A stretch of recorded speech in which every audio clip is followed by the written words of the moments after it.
만나면 좋은 친구 MBC.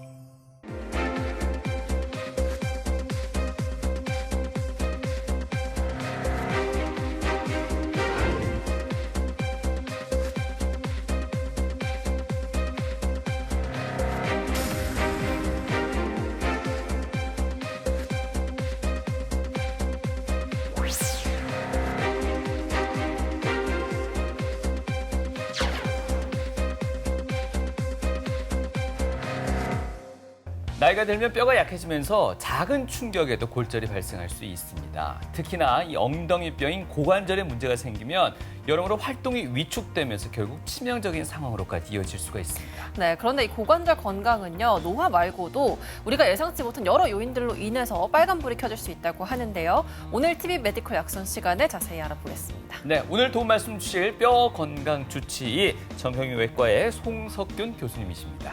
안녕하십니까? 안녕하세요.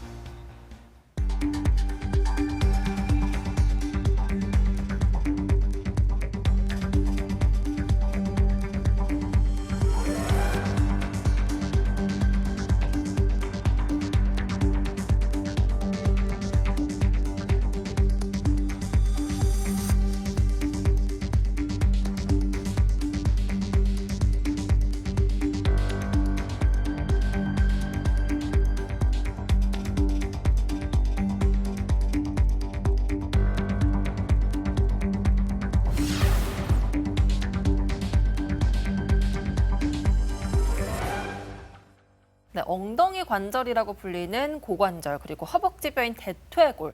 걷는데 굉장히 중요한 기관이라고는 알고 네. 있는데요, 교수님. 이 고관절과 대퇴골의 기능에 대해서 조금 더 설명을 덧붙여 주신다면요. 네, 고관절은 우리 몸에서 골반뼈와 다리뼈를 연결하는 관절로 우리 몸의 체중을 다리로 전달하는 역할을 하는데 걷거나 서 있는 자세를 유지하거나 앉은 자세를 유지할 때 있어서 굉장히 중요한 관절이 되겠습니다. 네.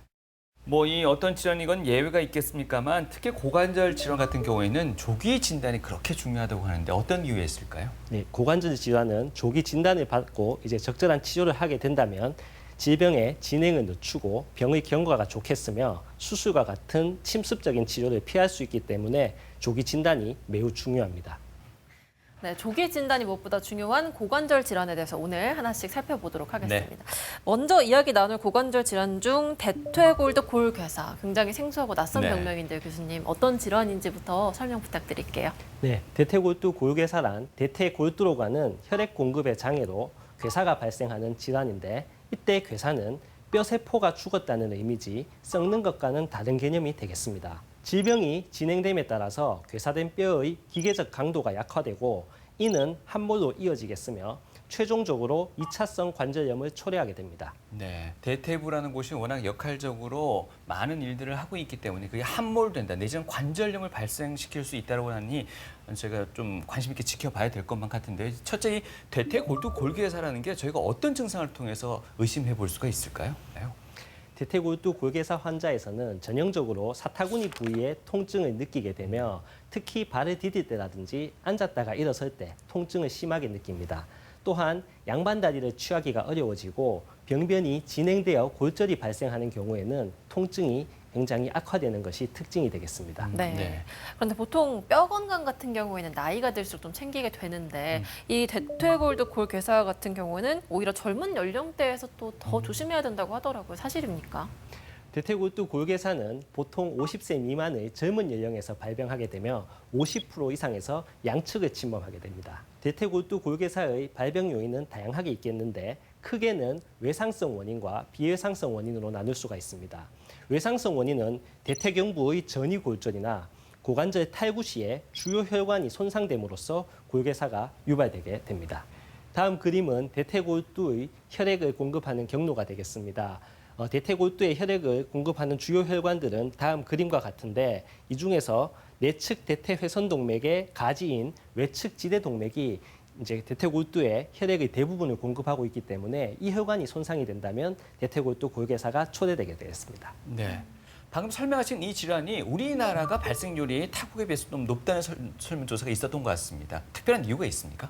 네. 그 대퇴골두 골개사의 대표적인 발병 요인이 알코올과 스테로이드가 되겠습니다. 우리나라에서는 알코올 소비량이 높으며 스테로이드 사용 같은 경우에도 다른 국가에 비해서 높은 것으로 알려져 있습니다. 뿐만 아니라 유전적인 소인과 우리나라 사람들이 좌식 생활을 주로 하는 그런 생활 습관 이런 것들이 이제 고관절 골개사의 발병률을 높이는 요인으로 여겨지고 있습니다. 네, 앞서 대퇴골두 골개사가 50세 미만 성인들에게 많이 발생한다고 설명을 해주셨는데 혹시 나이 말고도 성별의 차이도 있는지도 궁금합니다. 남녀 간의 차이가 있는지 혹시 있다면 어떤 이유 때문인지도 설명 부탁드릴게요. 네, 대퇴골두 골개사는 남자에서 여자보다 많은 것으로 나타나 있습니다. 그 이유는 이전에 설명드린 것 같이 알코올과 스테로이드의 사용이 남자에게서 더 많고 이 외에도 유전적 요인과 이제 성별에 따른 호르몬 차이 같은 것들이 영향을 줄 수 있을 것으로 여겨지고 있습니다. 네.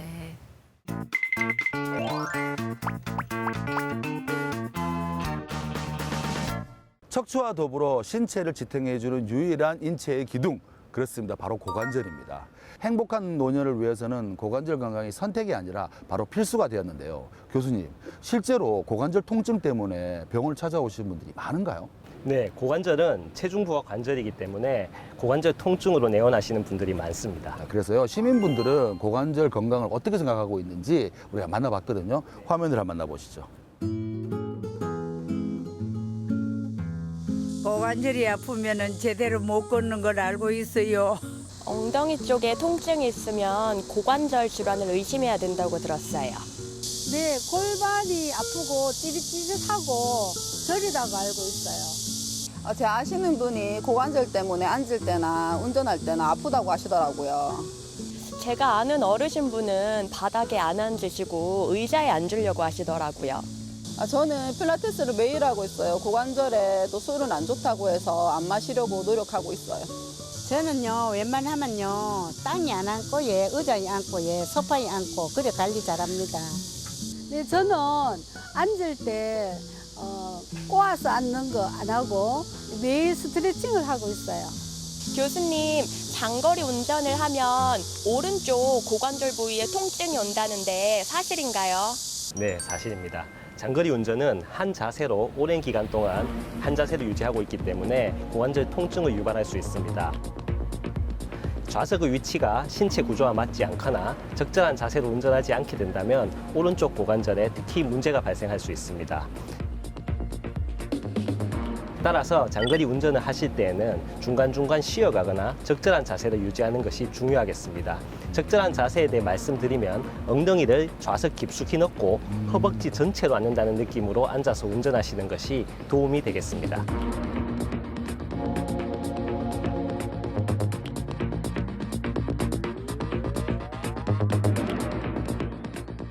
이번에는요, 고관절 건강에 관한 오해와 진실 그리고 궁금증까지 알아보도록 하겠습니다.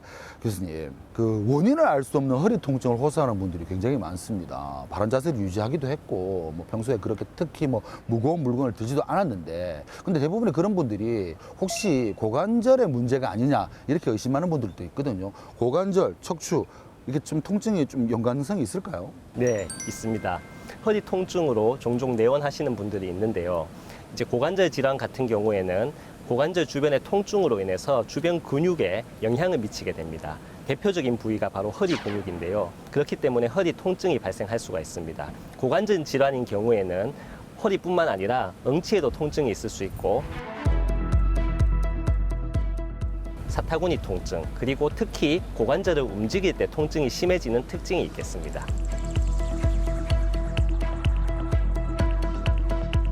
그럼 이유도 알 수 없이 허리가 아프다고 생각 들면은 이게 고관절의 문제인지 척추 자체의 문제인지를 확인하기 위해서 빨리 내원하는 게 좋겠군요. 네, 맞습니다. 빨리 내원하셔서 적절한 신체 진찰과 검사를 통해서 어느 부위의 문제인지 확인해 보는 것이 좋을 것 같습니다. 조금 무서운 이야기인데요. 한쪽 고관절이 골절될 경우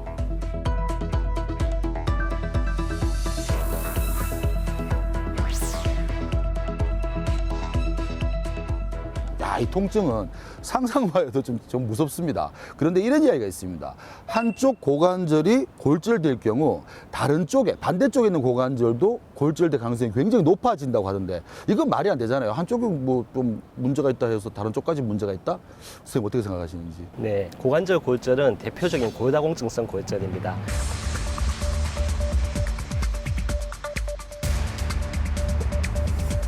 골다공증은 전신질환이기 때문에 한쪽의 뼈가 약하면 전신에 있는 뼈가 다 약하다고 생각할 수가 있겠습니다. 그렇기 때문에 이제 고관절 골절이 발생하게 되면 특히 골다공증에 대한 적극적인 치료가 필요하다고 할 수 있겠습니다. 고관절의 골절은 골다공증도 한번 고민해 봐야 되는 거. 네, 야, 이거 굉장히 폭넓은 거네요. 네, 맞습니다. 대부분의 고관절 골절이 골다공증성 골절이기 때문에 젊은 사람과 같이 건강한 뼈에서는 잘 발생하지 않습니다. 따라서 고관절 골절이 발생한 경우에는 골다공증에 대한 검사와 적극적인 치료가 필요하다고 할 수 있겠습니다. 아, 점점 고령화될수록 이 골다공증에 대한 고민도 필요하겠군요. 네, 맞습니다. 고관절도 인공 고관절 수술이라는 게 있습니까? 네, 고관절이 많이 망가진 경우에는 인공관절 수술을 하셔야 하겠습니다. 그렇다면은 특히나 이 좀 중심이고 지탱해줘야 되는 관절이다 보니까 충분한 휴식과 안정이 필요하겠네요. 네, 고관절 수술하고 나서 당일과 다음 날 정도는 충분한 휴식과 안정을 취하는 것이 필요하겠습니다. 하지만 수술 후 2일이 지나면 통증이 많이 감소하기 때문에 그때부터는 보행 연습을 시작하는데 처음에는 워커나 목발을 이용하여 체중 부하를 차츰 늘려주는 연습을 하게 됩니다. 또한 근육 운동이 굉장히 중요한데 초기에는 등척성 운동이라고 하여 근육의 길이는 유지되면서 근육을 강화시키는 그런 운동을 하시면 되겠습니다. 그런데 그렇게 고관절에 인공관절을 넣었다. 그러면은 그래도 좀 이제 안심하고 생활할 수 있다는 건 한 몇 개월 정도? 몇 년 정도? 이렇게 걸릴까요? 네, 저는 환자분들에게 3개월까지는 지나친 활동이나 운동은 삼가시라고 그렇게 말씀을 드립니다. 그 뒤로는 좀 편안하게 일상생활 하는데 무리가 없겠군요. 네, 3개월이 지나면 대부분 불편함 없이 잘 지내시는 분들이 많습니다. 네, 고관절에 대한 궁금증, 질문 있습니다를 통해서 알아봤습니다. 네. 자, 이번에는요, 대퇴골드 골괴사를 어떻게 진단하는지 그 진단하는 기준에 대해서도 설명을 좀 부탁드릴게요. 네, 국제골순환학회에서 발표한 기준에 따르면 알코올 관련 대퇴골두 골괴사로 진단이 되려면 6개월 이상 매주 400ml 이상의 순수 알코올을 섭취해야 하고 이 양을 섭취한 지 1년 이내에 대퇴골두 골괴사로 진단되어야 하며 다른 위험 요인은 없어야 하겠습니다. 맥주 500ml 한 병에는 일반적으로 18g 정도의 순수 알코올이 들어있는 것으로 되어 있고 소주 360ml 한 병에는 49g의 순수 알코올 양이 들어있는 것으로 나타나 있습니다. 따라서 이 양을 환산해보면 맥주의 경우에는 22병 이상, 소주의 경우에는 8병 이상에 해당되는 양이 되겠습니다. 스테로이드 관련 대퇴골두 골괴사로 진단이 되려면 3개월 동안 프레드니솔론 2g에 해당되는 스테로이드를 사용하여야 하고 이 양을 환산하면 매일 23.8mg에 해당되는 양이 되겠으며 이 양의 스테로이드를 사용한 지 2년 이내에 대퇴골두 골괴사로 진단되어야 하며 다른 위험 요인은 없어야 하겠습니다. 네. 앞서 이 대퇴골두 골괴사를 설명함에 있어서 혈액장애, 혈액순환 장애도 함께 짚어주셨던 것 같은데요. 사실 혈액순환 장애 중에는 하지정맥류라고 해서 이 다리 쪽이 저리고 좀 붓는 듯한 그런 느낌 오는 질환도 있는데 혹시나 하지정맥류가 이 대퇴골두 골괴사로 이어질 수도 있는 겁니까? 네, 하지정맥류가 대퇴골두 골괴사로 이어진다는 근거는 없는 상태입니다. 두 질환 간의 원인과 발병 기전이 다르기 때문에 두 질환이 연결된다는 그런 근거는 없는 상태고 이제 하지정맥류 같은 경우에는 다리 쪽에 정맥의 기능 이상으로 인해서 정맥이 확장되고 혈액이 정체되면서 문제를 초래하는 질환이 되겠습니다. 네. 네, 방금도 설명을 해주셨지만 알코올 그리고 스테로이드 부작용이 대퇴골두 골괴사로 이어질 수 있다라고 설명해 주셨잖아요. 네. 어떻게 그 관련성이 있는지도 설명을 좀 부탁드리겠습니다. 알코올과 스테로이드와 관련된 대퇴골두 골괴사는 일종의 구획증후군으로 설명될 수 있습니다. 정상 성인의 골수광은 지방세포와 줄기세포로 이루어져 있습니다. 그런데 이러한 줄기세포가 알코올과 스테로이드를 사용하게 되면 지방세포로의 분화가 촉진되고 또한 지방세포의 합성을 증가함으로써 골수 내 지방세포의 증식과 비대가 일어납니다. 이런 것들이 혈관을 압박하게 되고 혈관 내 응고를 일으키며 혈류 장애를 결국은 초래하게 되겠습니다. 하지만 이러한 허혈이 발생했다고 해서 모두 대퇴골두 골괴사로 진행하는 것은 아닙니다. 허혈이 발생하여 일부 골세포가 죽더라도 혈관 재관리와 새로운 뼈로의 대체 능력을 통해서 어느 정도 재생이 가능한데 여기에 바로 유전적 요인이 중요하게 관여하겠습니다. 하지만 대부분의 뼈가 이제 죽게 되어서 괴사가 일어나게 되면 섬유성 막에 의해서 완전히 둘러싸이게 되는데 이때부터는 비가역적이 되겠습니다. 따라서 괴사된 뼈는 화학적 반응을 통해서 비노화가 되고 기계적 강도가 약해지기 때문에 스트레스 골절이 발생할 수 있으며 스트레스 골절이 발생하게 되면 대퇴골두의 함몰과 관절염으로 이어지게 되겠습니다. 정리하면 다양한 위험 요인으로부터 대퇴골두의 혈류가 감소하고 이때 혈관 재관리와 새로운 뼈로의 대체 능력으로 인해서 재생이 일어난다면 이제 재생이 일어날 수도 있지만 재생이 일어나지 못한다면 비가역적으로 대퇴골두 골괴사가 진행하게 되겠습니다. 대퇴골두 골괴사의 진단은 많이 진행되어 연골화 골절이나 대퇴골두의 함몰이 나타나는 경우에는 엑스레이로 쉽게 진단될 수 있겠지만 초기에는 MRI가 진단에 있어서 가장 중요한 검사 방법이 되겠습니다. 네. MRI의 T2 강조 영상에서 보이는 이중선 징후가 가장 중요한 사인이 되겠는데 내부에는 혈관 및 유가 조직으로 인해서 밝게 나타나고 외부 쪽은 골경화와 섬유화로 인해서 어둡게 나타나는 건데 이것이 바로 이중선 징후를 의미하겠습니다. 네. 앞서 말씀 주시면서 이 괴사라는 표현을 쓰셨습니다. 아무래도 진행 속도가 빠르게 진행되지 않을까 하는 그런 염려가 되는데 대퇴골두 골괴사의 그 진행 단계도 알 수 있겠습니까? 대퇴골두 골괴사의 병기에 대해서는 2019년 국제골순학회에서 발표한 기준을 가장 많이 사용하고 있는데 1기는 엑스레이에서는 정상이지만 MRI상에서 골괴사 병변이 관찰되는 경우가 되겠습니다.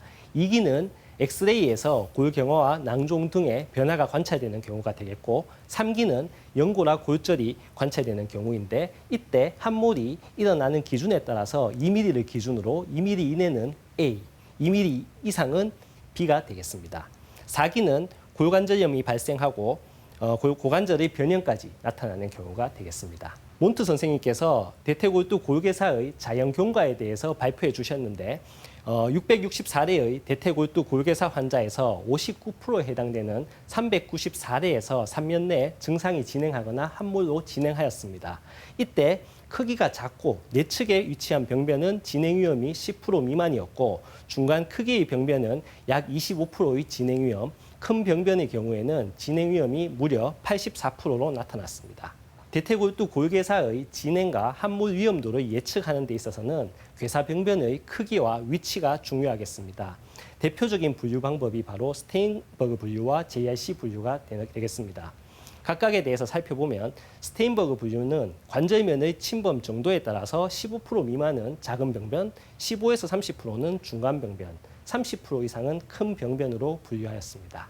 일본에서 발표한 JRC 분류에서는 MRI 영상을 기반으로 체중 부하 부위를 3등분하여서 내측 3분의 1에 국한된 경우는 타입 A, 내측 3분의 2에 국한된 경우는 타입 B, 내측 3분의 2 이상 침범하였지만 비구 변연부까지는 침범하지 않은 경우를 타입 C1, 비구 변연부까지 침범한 경우를 타입 C2로 구분하였습니다. 이때 함몰 위험도는 타입 A에서는 10% 미만, B에서는 40%, C1에서는 80%, C2에서는 90% 이상이 함몰로 진행하는 것으로 나타났습니다. 네, 대퇴골두 골괴사의 진행 단계에 대해서 설명을 해주셨는데요. 네. 고관절 안에는 뭐 비뇨기도 있고 생식기도 있고 다양한 장기들이 존재를 하잖아요.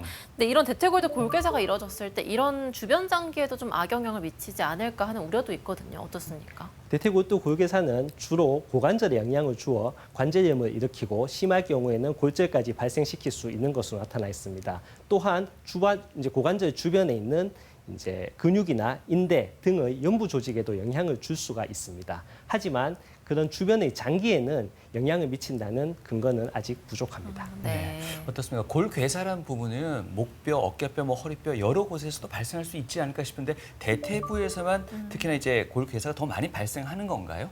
네, 맞습니다. 대퇴골두 골괴사는 대퇴 부위에서 더 많이 나타납니다. 왜냐하면 다른 부위에도 많이 발생할 수는 있지만 대퇴골두 같은 경우에는 해부학적 요인, 기능적 요인으로 인해서 대퇴골두에서 골괴사가 더 많이 나타나는 것으로 되어 있습니다.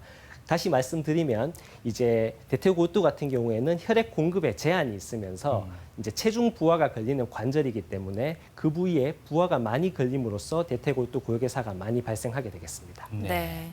계속해서 얘기해 주셨지만 이 대퇴골두 골괴사는 조기 진단과 치료가 굉장히 중요하다라고 해주셨는데 네. 대퇴골두 골괴사의 치료 어떤 방법들이 있는지도 준비해 오셨잖아요. 네, 대퇴골두 골괴사의 치료에 대해서 말씀드리면 크게는 경과 관찰, 약물 치료를 포함한 비수술적 치료, 수술적 치료로 나눌 수 있습니다. 수술적 치료는 우리 관절을 보존하느냐 아니면 인공관절 치환술을 하느냐 두 가지로 크게 나눌 수가 있겠습니다. 여기서 경과 관찰은 환자가 증상이 없는 경우에 이제 정기적으로 외래를 방문하며 증상이나 엑스레이 이상 변화가 나타나는지를 확인하는 과정을 말하겠습니다. 항응고제, 지질저하제, 고릅수옥제제, 혈관 확장제와 같은 약물들이 골괴사의 진행을 늦추기 위해서 시도되었지만 충분한 효과가 입증되지 않았기 때문에 예방 또는 치료 목적으로 사용되지는 않고 있습니다. 네. 수술적 치료에 대해서는 관절을 보존시키기 위해서 과거부터 골수곽 내의 압력을 낮추기 위한 수술 방법으로 핵심 감압술이 시도되었는데 그 효과에 대해서는 아직까지도 의문이 있는 상태입니다. 최근에는 이러한 핵심 감압술에 골수세포 농축 주사와 같은 줄기세포 주사를 같이 시행하여서 좋은 결과를 보고하였지만 아직까지는 추가 연구가 필요한 실정입니다. 또한 시도해볼 수 있는 관절 보존 수술은 대퇴절골술이 있는데 이 수술은 체중 부하 부위의 괴사병변을 비체중 부하 부위로 이동시키는 술식이 되겠습니다. 주로 우리나라와 일본에서 많이 시행되는 수술인데 최근에는 그 빈도가 많이 줄어들고 있는 상태입니다. 그 이유는 뒤에서 설명드릴 인공고관절 치환술의 수술 결과가 많이 향상된 것도 있지만은 이 수술 자체가 굉장히 어렵고 많은 경험을 요구하며 실패할 경우에는 인공고관절 치환술을 어렵게 만들어서 그 수술 결과를 나쁘게 할 수 있기 때문입니다. 따라서 보존적 치료에도 조절되지 않는 통증이 있고 대퇴골두의 연골화 골절 또는 함몰이 있는 경우에는 인공고관절 치환술의 적응증이 되겠습니다. 만성 통증은 우울증을 유발할 수 있고 수술의 지연은 고관절의 강직과 척추층을 초래하기 때문에 오히려 인공고관절 수술의 결과도 나쁘게 할 수 있으며 합병증의 비율도 높이게 되겠습니다. 따라서 증상이 있고 대퇴골두에 함몰이 관찰된다면 수술을 지연시키지 말고 시행하는 것이 좋겠습니다. 네. 고도교착이나 폴리에틸렌이 마모를 개선하였고 데타세라믹은 파손의 발생 위험을 감소시켜 많은 환자에서 영구적으로 사용할 수 있으므로 비교적 젊은 나이의 환자에서도 인공관절 수술을 고려해야 되겠습니다. 요약하여 말씀드리겠습니다. 대퇴골두 골괴사는 다양한 위험 요인 노출뿐만 아니라 유전적인 소인이 관여하는 질환으로 다양한 원인에 의해서 대퇴골두로 가는 혈류가 감소하여 발생하는 질환입니다. 함몰 위험도를 예측하는 데 있어서는 병변의 크기와 위치가 중요하며 작은 병변은 치료 없이도 아주 드물게 진행하는 반면에 큰 병변은 대부분 함몰로 진행하겠습니다. 치료에 있어서는 아직까지 효과가 입증된 약물적 치료는 없는 상태이며 핵심 감압술과 줄기세포를 결합한 치료가 효과를 보여주고 있으나 아직까지는 추가 연구가 필요하겠습니다. 대퇴절골술은 인공관절 수술의 결과가 향상됨으로써 그 빈도가 점점 줄어들고 있기 때문에 제한된 환자에서 선택적으로 사용해야 하겠습니다. 증상이 있는 환자에서 대퇴골두에 함몰이 관찰될 경우에는 인공고관절 전치환술을 지연시키지 말아야 하겠습니다. 네.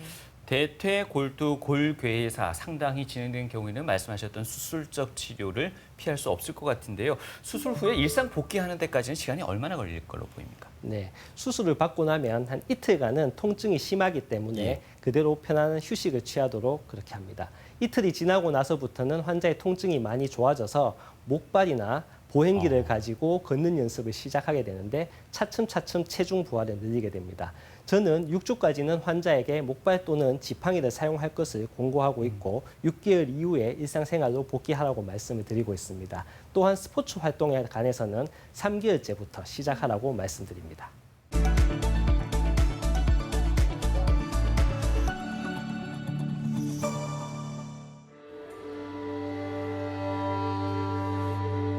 지난 5월 오른쪽 고관절 부위의 극심한 통증으로 병원을 찾은 50대 환자.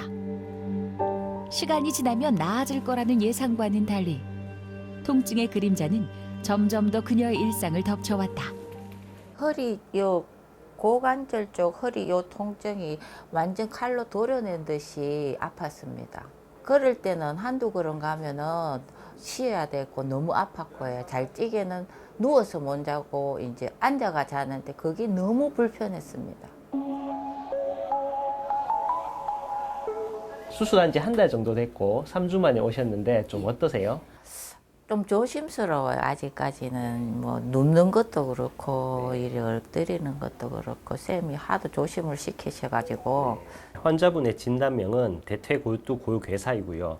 대퇴골두 골괴사는 고관절로 가는 혈류가 차단이 되어서 혈류 공급의 장애로 발생하는 질환이 되겠습니다. 대퇴골두를 이루는 뼈 세포들이 죽는 그런 질환이라고 보시면 되겠습니다.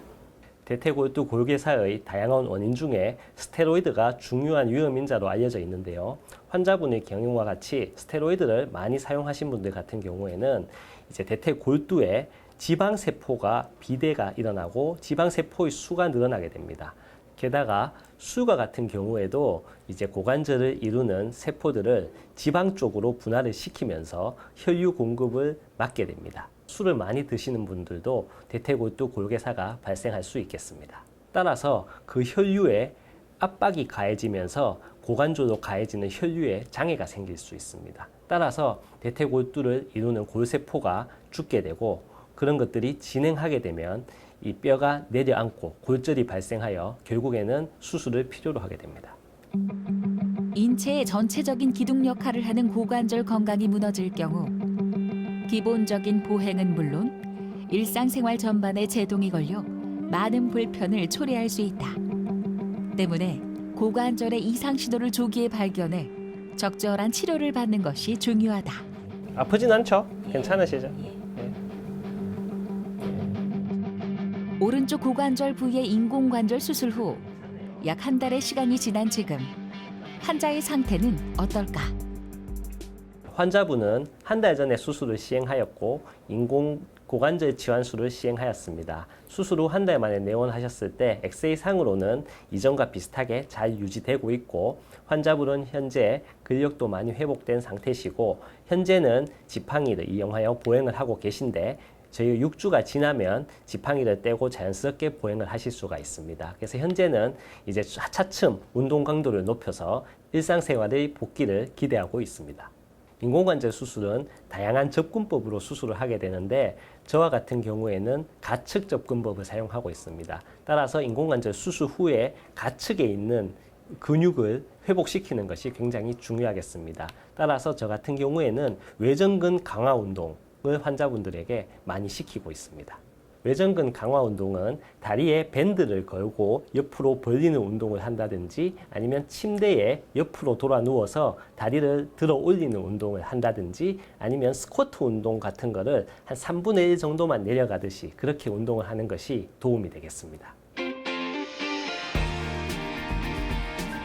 인공 고관절 수술 후에는 약해진 고관절 주변의 근력을 단계별로 조금씩 강화해야 하는데 환자의 상태에 따라 매일 꾸준히 재활 및 운동 치료를 통해 수술한 부위의 기능 회복에 초점을 둔다. 하나, 둘, 셋. 건강과 함께 잃어버린 줄 알았던 삶의 활력도 조금씩 되찾아가고 있는 요즘. 관절의 가동 범위를 천천히 넓혀가며 다시 일상으로 향한 걸음을 내딛는 박세정 씨. 정확한 진단, 빠른 치료만이 무너진 고관절 건강을 바로잡을 수 있다. 평소에 절에 가는 걸 좋아하는데 가서 108배 하면서 마음을 좀 비우고 싶습니다. 고관절로 고생하시는 분 빨리 병원 가서 치료받으시면은 생활하는데 좀 더 많은 보탬도 되고 더 자유로울 수 있으니까 빨리 병원 가세요. 고관절 골절의 경우에는 골든타임이 24에서 48시간으로 알려져 있습니다. 하지만 고관절 질환 같은 경우에는 만성 통증을 그냥 두게 되면 우울증이나 아니면 구축 등이 발생할 수 있다고 알려져 있습니다. 그렇게 되면 수술 자체도 어려워질 수가 있기 때문에 빨리 내원하셔서 고관절 전문의의 치료를 받아보시는 것이 좋겠습니다. 고관절 인공치환술 환자 사례부터 만나봤습니다. 앞서 대퇴골 골괴사가 심해지면 고관절에 이 관절염이 생길 수 있다는 말씀도 해주셨던 것 같은데요. 고관절 골관절염 이름 쉽지 않습니다. 구체적으로 어떤 질환인지 좀 살펴볼까요? 골관절염은 관절 연골에 점진적인 소실이 발생하고 그와 관련된 2차적인 변화와 증상을 동반하는 퇴행성 질환이 되겠습니다. 고관절에 있어서는 연간 10만 명당 88명 정도 발생하는 것으로 나타나 있고 남성이 여성보다 많으며 백인에서 흔한 것으로 알려져 있습니다. 슬관절의 경우에는 고관절의 3배 정도 많이 발생하는 것으로 나타나 있고 여성에서 남성보다 많은 것으로 알려져 있습니다. 네. 노화는 모든 골관절염을 발생해서 가장 중요한 위험 인자 중 하나입니다. 노화에 따라서 근력이나 스트레스에 대한 반응 속도, 관절의 고유 수용 감각 등이 감소하면서 손상에 취약하게 되며 연골세포 또한 복원력이 감소하게 되겠습니다. 우리나라는 2025년 초고령 사회로 진입할 것으로 예상되는데 이것은 65세 이상의 인구가 전체 인구의 20%를 넘는 사회를 말하겠습니다. 따라서 노령 인구가 증가함에 따라서 골관절염의 환자도 증가할 것으로 예측되기 때문에 우리가 이에 대한 관심을 가져야 할 것이 매우 중요합니다. 고관절 골관절염에 대해서 살펴보면 기질적인 원인이 없이 발생하는 1차성 골관절염이 있고 기질적 원인에 의해 밝혀진 2차성 골관절염이 있습니다. 2차성 골관절염은 외상후 관절염, 앞에서 강의한 대퇴골두 골괴사에 의한 관절염 이외에도 선천적 기형이나 발달성 고관절 이형성증, 결핵, 감염 등이 원인이 될 수 있습니다. 고관절 골관절염의 증상은 사타구니 부위의 통증과 관절 운동 범위에 제한이 있겠으며 좀 더 진행할 경우에는 쩔뚝거리는 보행, 다리 길이 차이도 나타날 수 있겠습니다. 외래로 오는 환자분들을 살펴보면 무릎 통증을 호소하는 경우도 있는데 고관절과 무릎이 같은 감각신경으로 연결되어 있기 때문에 이러한 증상이 나타날 수도 있습니다. 네, 앞서 저희가 살펴봤던 대퇴골두 골괴사 같은 경우에는 50대 미만에서 또 유병률이 높다라고 맞습니다. 해주셨는데 이번에는 노화가 가장 큰 원인이다라고 설명을 또 해주셨습니다. 그렇다면 고관절의 노화가 언제부터 시작된다고 봐야 할지, 언제부터 좀 저희가 더 주의를 가져야 할지도 궁금하거든요. 네, 고관절의 노화는 개인에 따라 다르겠지만 일반적으로 50세부터 시작된다고 알려져 있습니다. 하지만 이러한 노화의 진행 속도는 개인의 생활 습관, 유전적 요인, 활동성 차이 등에 따라서 다르게 나타날 수 있겠습니다. 네. 특히나 또 설명을 듣고 있으니까 좀 혼돈되는 부분이요. 류마티스 관절염이라는 것도 있지 않습니까? 고관절 골관절염과는 어떤 차이가 있겠습니까? 네, 류마티스 관절염은 우리 몸의 면역 체계가 관절을 공격하여 염증을 일으키는 자가 면역 질환이 되겠습니다. 이에 반해서 이제 골관절염 같은 경우에는 노화에 따라서 관절에 노화가 발생하여 염증이 생기는 질환을 의미하겠습니다. 네, 고관절은 또 무릎 관절과도 가까운 위치에 놓여져 있고 또 연관성도 클 것 같은데 이 고관절 골관절염이 무릎 관절염으로 이어질 수 있는지도 설명 부탁드리겠습니다. 네, 고관절 관절염이 무릎 관절염으로 이어진다는 근거는 없는 상태입니다. 하지만 두 가지 관절염의 그러한 위험 요인 자체가 어느 정도 비슷하기 때문에 고관절 골관절염이 있는 환자에서 슬관절 관절염도 나타나는 경우가 종종 있습니다. 네. 그렇다면 고관절 이 골관절염의 진단은 어떻게 이루어지는지 계속해서 설명 들어보겠습니다. 고관절 골관절염의 경우에는 대부분 엑스레이로 진단할 수 있습니다. 아주 초기에만 방사선 소견상 정상으로 나타나고 그 이후에는 관절 간격이 좁아진다든지 골극이 형성되거나 골경화 또는 낭종이 관찰될 수 있으며 관절 표면이 불규칙하게 보일 수 있겠습니다. 제 환자 사례를 보여드리면 특이 병력이 없는 65세 여성이 오른쪽 사타구니 통증으로 내원하였습니다. 환자분은 최근에 통증이 악화되었다고 하였고 이전에 다른 치료를 받아본 적은 없는 상태였습니다. 엑스레이 상에서 우측 고관절에 골극이 관찰되며 반대편 고관절에 비해서 관절 간격이 좁아진 것을 보실 수가 있겠습니다. 네. 이 환자는 고관절 이형성증에 의한 골관절염으로 진단되었습니다. 네. 흔히 알고 있는 대표적인 퇴행성 질환 중에 하나가 골다공증인데요. 이 골다공증도 뼈가 얇아지고 또 약해지는 질환이다 보니 골다공증과 이 골관절염도 연관성이 있는지 걱정하시는 분들도 있을 것 같거든요. 어떻습니까? 골다공증이 있는 환자에서는 골관절염이 발생이 빨라질 수가 있겠습니다. 이것은 골다공증이 있는 환자는 골밀도가 낮고 뼈의 구조 자체가 취약하기 때문에 관절에 더 많은 부하가 걸릴 수가 있습니다. 따라서 골관절염을 유발할 가능성이 있다고 볼 수 있습니다. 네. 또 한 가지 사례로 나이가 들면 무릎에 물이 찬다는 분들이 있으시잖아요. 근데 고관절에도 물이 찬다고 들었습니다. 근데 이게 한 번 빼기 시작하면 계속해서 반복적으로 물을 빼줘야 된다라고도 얘기하는데 사실일까요? 관절은 관절액으로 구성되어 있습니다. 그래서 이 관절염과 같이 염증이 생기게 되면 관절이 팽창하면서 이제 통증을 유발할 수가 있는데 이때 이제 관절액을 빼주게 되면 통증이 완화가 되고 이때 같이 스테로이드 주사까지 주게 되면 염증을 완화시키는 효과가 있기 때문에 도움이 될 수 있습니다. 하지만 통증이 별로 없고 관절액 자체가 약간 증가한 경우에는 그 관절액을 빼는 것 자체가 그 질환의 근본적인 원인을 해결할 수가 없기 때문에 재발할 가능성이 굉장히 높습니다. 따라서 전문가와 충분히 상의한 후에 관절액을 뺄지 말지를 결정하는 것이 좋겠습니다. 네, 고관절 골관절염의 경우에도 진단만큼이나 치료가 더 중요하겠죠. 네. 고관절 골관절염의 치료 방법도 어떻게 이루어지는지 설명 부탁드리겠습니다. 고관절 골관절염의 치료는 아쉽게도 관절 연골의 퇴행성 변화에 의해 발생하기 때문에 이를 완전히 정지시킬 수 있는 방법은 아직까지 없는 상태입니다. 네. 치료 목적은 환자로 하여금 질병을 이해하도록 하고 정신적인 안정을 마련해주면서 통증은 경감시켜주고 관절의 기능을 유지시켜 변형을 방지하는 것이 되겠습니다. 증상이 있고 변형이 이미 발생한 환자의 경우에는 인공관절 치환술을 고려해야 되겠습니다.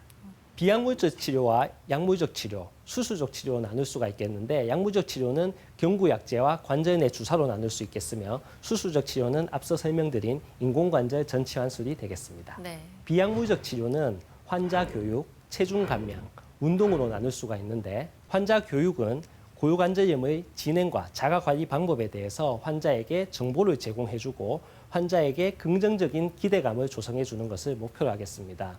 환자가 치료에 대한 긍정적인 태도를 갖게 되면 그 치료 결과가 더 좋아질 수 있으며 치료에 적극적으로 참여할 수 있기 때문에 좋은 효과를 보여줍니다. 그 다음으로 중요한 것이 체중 감량이 되겠는데 비만은 골관절염에 있어서 잘 알려진 위험 요인이 되겠습니다.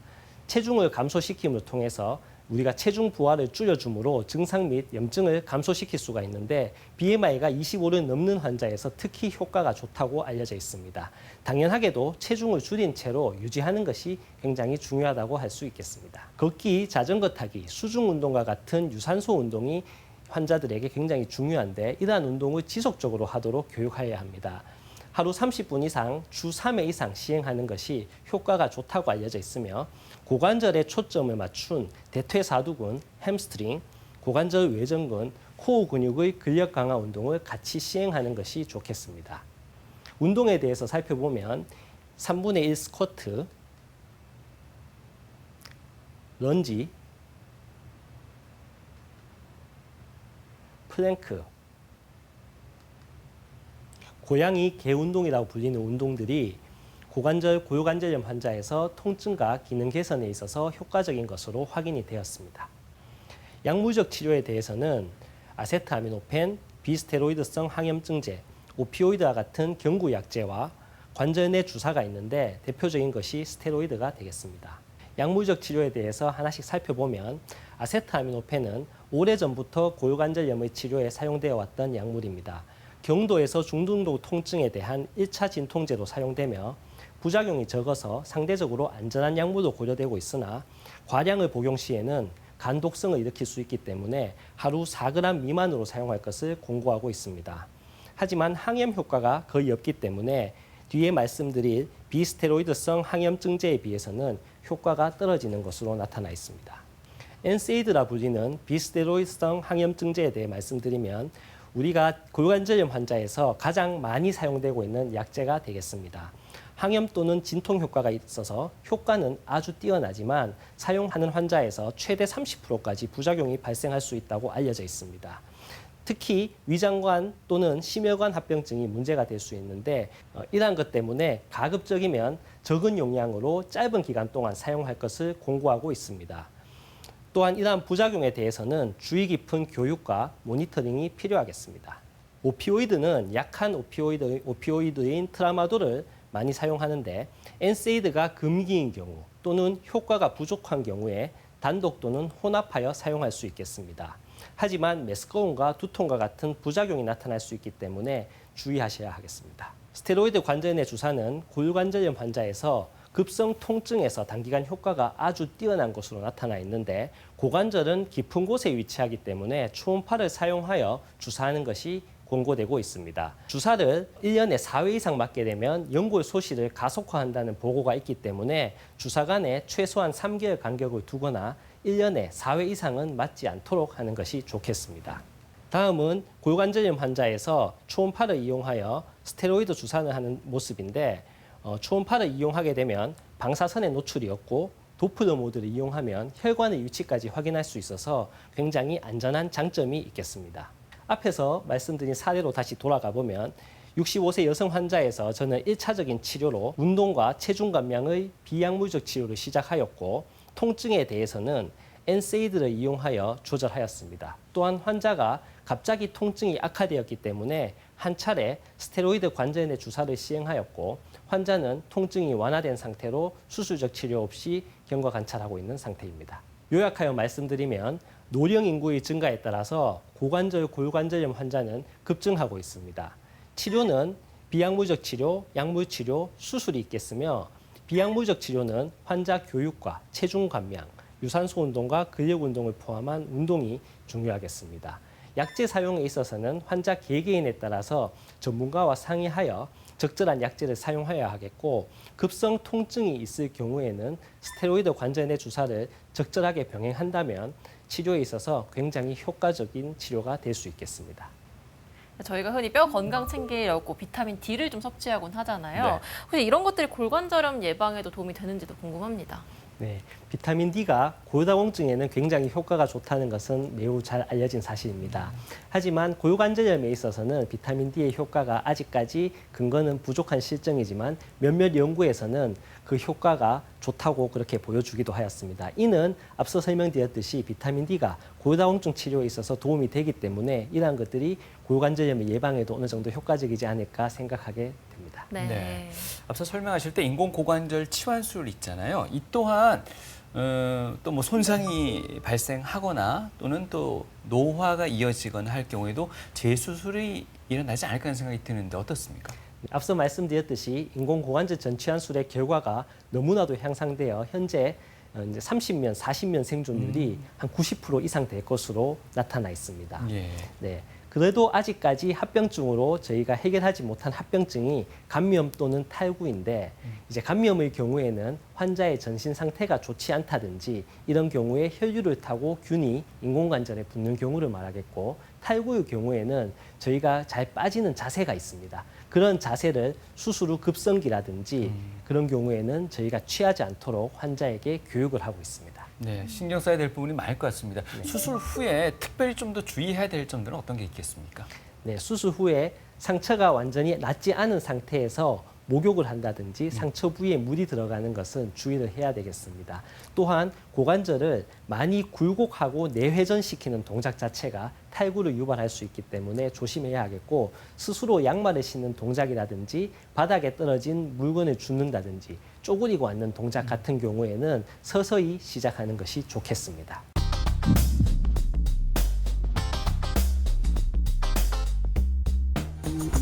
무릎 관절 다음으로 큰 관절이 고관절입니다. 그래서 고관절을 어떻게 하면 오래 사용하고 건강하게 유지할 수 있을까 하는 고민하시는 분들이 굉장히 많은데요. 그래서 이번에는요, 고관절 건강에 관한 시청자 사연을 모아보았습니다.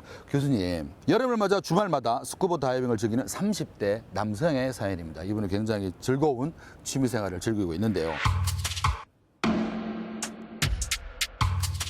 근데 최근 들어서요, 스쿠버 다이빙을 하고 난 뒤에는 엉덩이 부분이 조금씩 쑤시거나 통증이 생겨서 살짝 지금 걱정이 된다고 합니다. 주변 말로는 과도한 스쿠버 다이빙이 그 고관절 부위에 악영향을 줄 수도 있다 이런 이야기를 했는 모양이에요. 실제로 그런가요? 네, 맞습니다. 깊은 수심에 있다가 이제 물 표면으로 올라오게 되면 수압이 낮아져서 몸속에 녹아있던 질소가 기포로 바뀌게 됩니다. 그것을 우리가 잠수병이라고 부르는데요. 고관절 같은 경우에는 혈류가 적절하게 공급이 되어야 건강한 고관절을 유지할 수 있습니다. 하지만 기포가 발생하여 혈류가 적절하게 공급하지 못하게 되면 대퇴골두 골괴사가 생길 수가 있습니다.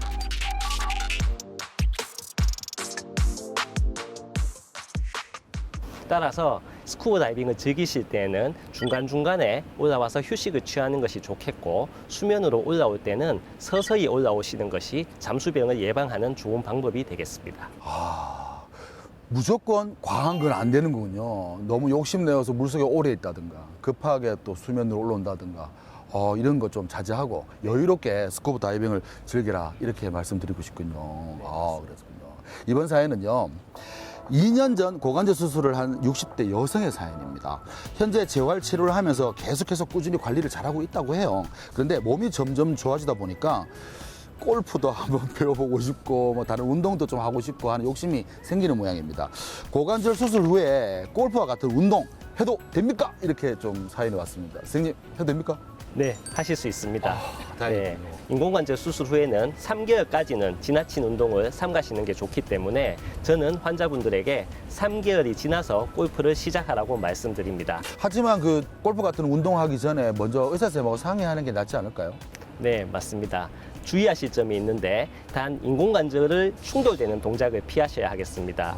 그런 동작은 이제 과도한 골반 회전은 삼가시는 것이 좋겠고, 왼쪽 다리를 살짝 열어놓고 스윙을 하는 것이 충돌을 피하는 팁이 되겠습니다. 야, 운동할 수 있다니까 좀 많은 분들이 지금 조금 몸이 안 좋다면 빨리 병원 와서 치료를 받아서 일상생활로 복귀하는 게 쉽겠네요. 네, 고관절 전문의와 상의하신 후에 운동을 복귀하시면 되겠습니다. 네. 이번 사연은요, 평범한 직장 생활을 하고 있는 40대 여성의 사연인데요. 이분이 최근 들어서 다리를 옆으로 틀거나 올리면은 이상하게 고관절 쪽에서 딸깍거리거나 뚝뚝 하는 소리가 자꾸 나서 좀 신경이 많이 쓰인다고 하네요. 골반에서 소리가 나도 별다른 통증이 없다면 이거 괜찮은 건지 좀 궁금해하고 있습니다. 네, 고관절을 움직일 때 뚝뚝 소리가 나는 질환을 발음성 고관절이라고 합니다. 네, 우선 소리가 난다면 고관절 전문의에게 진료를 받아보셔서 발음성 고관절로 진단을 할지 아니면 다른 원인이 있었는지 알아보는 것이 우선 중요하겠습니다. 만약 발음성 고관절로 진단된다면 특별히 통증이 없고 움직일 때 소리만 나는 경우에는 그냥 잊고 지내시면 되겠습니다. 신경 많이 쓰이는데 그래도요? 네, 하지만 만약에 통증이 동반된다면 네. 통증이 생기는 동작을 피하시고 안정을 취하는 것이 좋겠고, 약물 치료, 물리 치료, 스트레칭 등의 보존적 치료를 우선적으로 시행해 보시는 것이 좋겠습니다. 혹시 그 뚝뚝 소리가 났는데 통증은 없어요. 근데 시간이 지난 후에 통증이 날 수도 있습니까? 네, 그런 경우도 간혹 있긴 한데 대부분의 경우에는 특별히 문제없이 지내시는 경우가 많겠습니다. 네, TV 메디컬 학생 오늘 이 시간에는 대표적인 고관절 질환에 대해서 알아봤습니다. 네. 네, 교수님 끝으로 시청자분들께 당부하고 싶은 말씀 있다면 한마디 부탁드릴게요. 네, 고관절 질환은 우리 일상생활에 매우 큰 영향을 미치는 질환으로서 조기 진단과 적절한 치료가 매우 중요하겠습니다. 따라서 고관절에 불편감을 느끼신다면 그냥 넘기지 마시고 고관절 전문 정형외과 의사의 진료를 받아보시는 것이 건강한 고관절을 유지하는 첫걸음이 되겠습니다. 네. 주춧돌이 흔들리면 기둥이 흔들리고 집 전체가 결국은 무너질 수 있다고도 했습니다. 우리 몸도 마찬가지일 것 같습니다. 이 고관절이 흔들리면 건강은 물론 일상까지도 무너질 수 있다는 것 잊지 마시기 바랍니다. 네, 뼈아픈 고통에서 벗어날 수 있도록 오늘 유익한 정보 전해주셨죠. 네. 정형외과의 송석균 교수님 오늘 말씀 고맙습니다.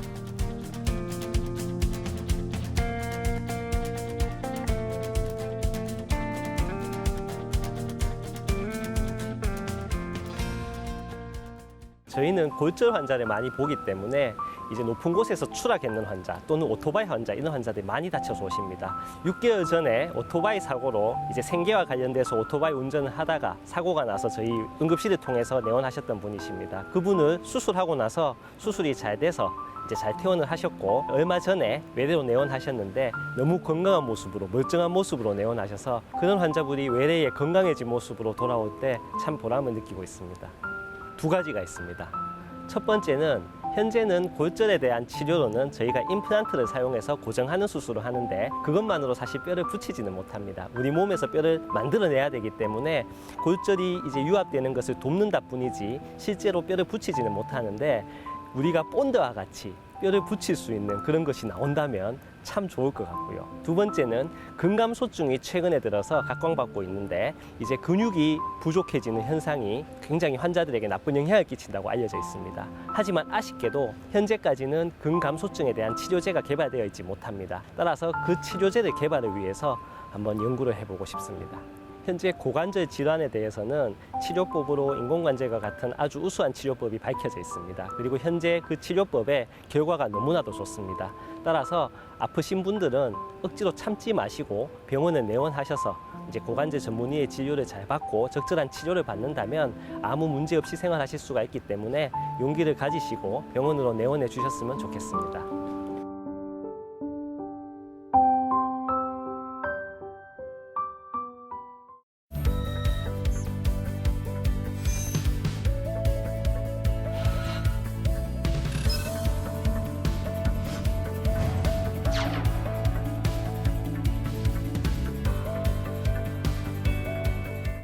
만나면 좋은 친구 MBC